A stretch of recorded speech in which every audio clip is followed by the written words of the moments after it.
Parents, kembali lagi dengan saya di channel Bincangin Aja. Kali ini kita mau bincang-bincang tentang dampak negatif membanding-bandingkan anak.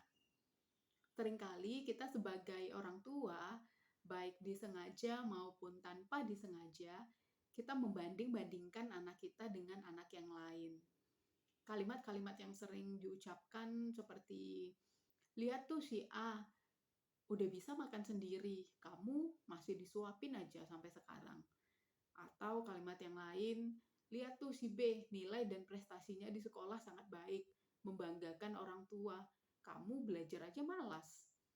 Nah, atau kalimat yang lain lagi, lihat tuh si C, kalau diomongin sama orang tua mau nurut, mau dengerin orang tua, kamu susah sekali untuk dikasih tahu. Nah, kalimat-kalimat seperti itu tanpa disadari seringkali terucap dari orang tua kepada anak.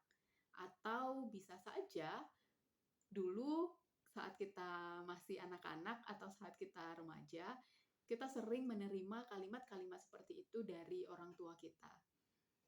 Membanding-bandingkan anak ternyata memiliki dampak yang sangat negatif terhadap perkembangan anak. Saat anak-anak masih kecil, ketika mereka mendengar kalimat yang membandingkan diri mereka dengan orang lain, kalimat yang merendahkan mereka atau yang memojokkan mereka, biasanya anak-anak masih belum mampu untuk protes atau belum bisa untuk marah dan belum mampu untuk mengungkapkan bagaimana perasaan mereka ketika mereka menerima kalimat-kalimat negatif seperti itu. Namun, luka atau rasa sakit yang dirasakan oleh anak tanpa mereka sadari itu tersimpan di dalam diri mereka. Semakin sering kita sebagai orang tua membanding-bandingkan anak kita dengan anak yang lain, maka anak akan berpotensi untuk memiliki luka batin di dalam diri mereka. Nah, luka batin ini tidak bisa langsung kelihatan pada saat itu juga. Tapi biasanya luka batin ini akan terlihat ketika anak mulai beranjak remaja atau ketika anak mulai dewasa.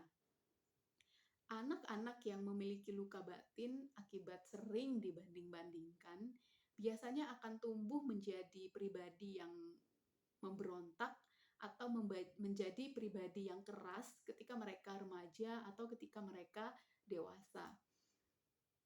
Pemberontakan ini adalah salah satu efek dari luka batin yang lama tersimpan di dalam diri mereka. Karena mereka merasa tersakiti dengan kalimat-kalimat yang diucapkan oleh orang tua ketika orang tua membandingkan mereka dengan anak yang lain. Dampak lain yang akan dirasakan anak ketika kita sebagai orang tua sering membanding-bandingkan mereka adalah anak akan tumbuh menjadi pribadi yang tidak percaya diri.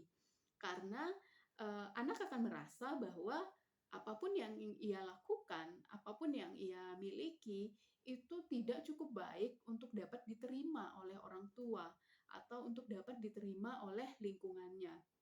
Sehingga anak kemudian menjadi tidak percaya diri atau menarik diri dari lingkungannya. Ketika anak menarik diri dan menjadi tidak percaya diri, maka anak akan terhambat untuk dapat mengembangkan kemampuan yang ia miliki dengan maksimal. Atau bisa jadi anak menjadi takut untuk menunjukkan potensi apa yang ia miliki kepada orang lain. Akibatnya, kemampuan dan potensi yang ada di dalam diri anak itu menjadi tidak terlihat atau tidak dapat diasah atau dikembangkan secara maksimal. Dampak lainnya yang akan dirasakan anak ketika anak sering dibanding-bandingkan adalah anak menjadi sulit untuk mensyukuri apa yang ia miliki. Anak akan merasa selalu ada yang kurang di dalam diri mereka. Atau anak menjadi merasa tidak puas dengan diri mereka, dengan apa yang mereka miliki, bahkan anak menjadi tidak puas dengan kehidupan mereka, dengan hidup mereka. Ketika kita membandingkan anak dengan orang lain atau dengan anak yang lain, kita sedang menanamkan konsep ke dalam diri anak bahwa orang lain selalu lebih baik dari dirinya. Hal ini akan mendorong anak untuk kemudian berpikir bahwa ia lebih buruk dari orang lain. Orang lain selalu lebih baik dan lebih positif dari dirinya. Nah, rasa tidak puas itu kemudian akan muncul di dalam diri anak dan ini didasari oleh pemikiran bahwa, yang dimiliki orang lain atau kehidupan orang lain itu selalu lebih baik dari dirinya. Sebagai orang tua, sebaiknya kita berusaha untuk menghindari membanding-bandingkan anak kita dengan anak yang lain. Tapi kita fokus untuk melihat hal baik atau kemampuan baik apa yang dimiliki oleh anak kita, yang kemudian bisa kita dukung untuk dikembangkan sehingga anak dapat menjadi pribadi yang lebih baik. Tentu kita sepakat bahwa tidak ada satupun manusia di dunia ini yang sempurna. Tapi tanpa disadari, kita sebagai orang tua seringkali kita justru menuntut agar anak-anak kita menjadi sempurna.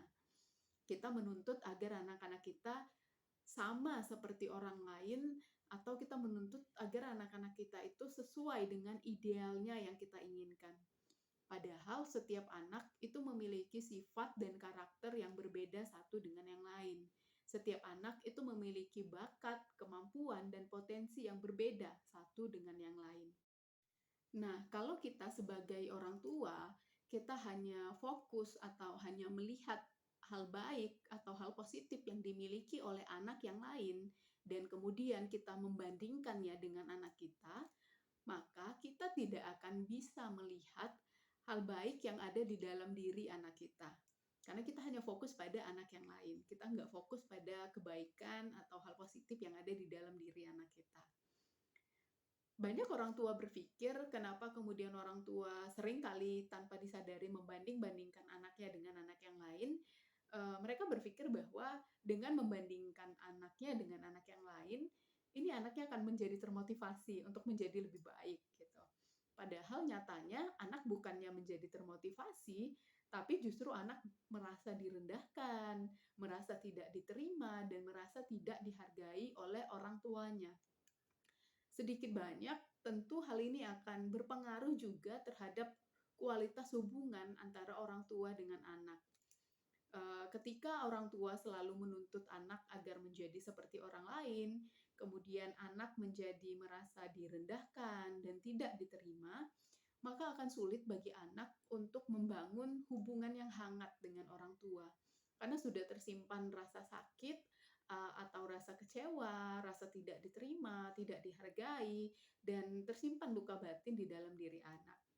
So, daripada kita sibuk membanding-bandingkan anak kita dengan anak yang lain, lebih baik kita sebagai orang tua fokus saja mendukung anak untuk dapat memaksimalkan dirinya dengan kemampuan yang ia miliki, tanpa harus membandingkan anak kita dengan anak yang lain, tanpa harus membandingkan kemampuan anak kita dengan kemampuan anak yang lain. Nah, sehingga anak kita akan menjadi percaya diri, mereka kemudian mampu untuk mengembangkan potensi-potensi yang ada di dalam diri mereka, dan ketika mereka merasa diterima oleh orang tua, diterima oleh lingkungan, akan mudah bagi mereka untuk menjadi kreatif, untuk mengembangkan setiap potensi-potensi yang ada di dalam diri mereka. Nah, jadi parents, daripada kita sibuk membandingkan anak kita dengan anak yang lain yang sebenarnya belum tentu seperti yang kita pikirkan atau belum tentu seperti apa yang kita lihat, lebih baik kita fokus untuk mendukung anak kita berkembang menjadi lebih baik sesuai dengan kemampuan yang mereka miliki. Demikian bincang-bincang kita kali ini, semoga bermanfaat dan sampai ketemu di bincang-bincang selanjutnya.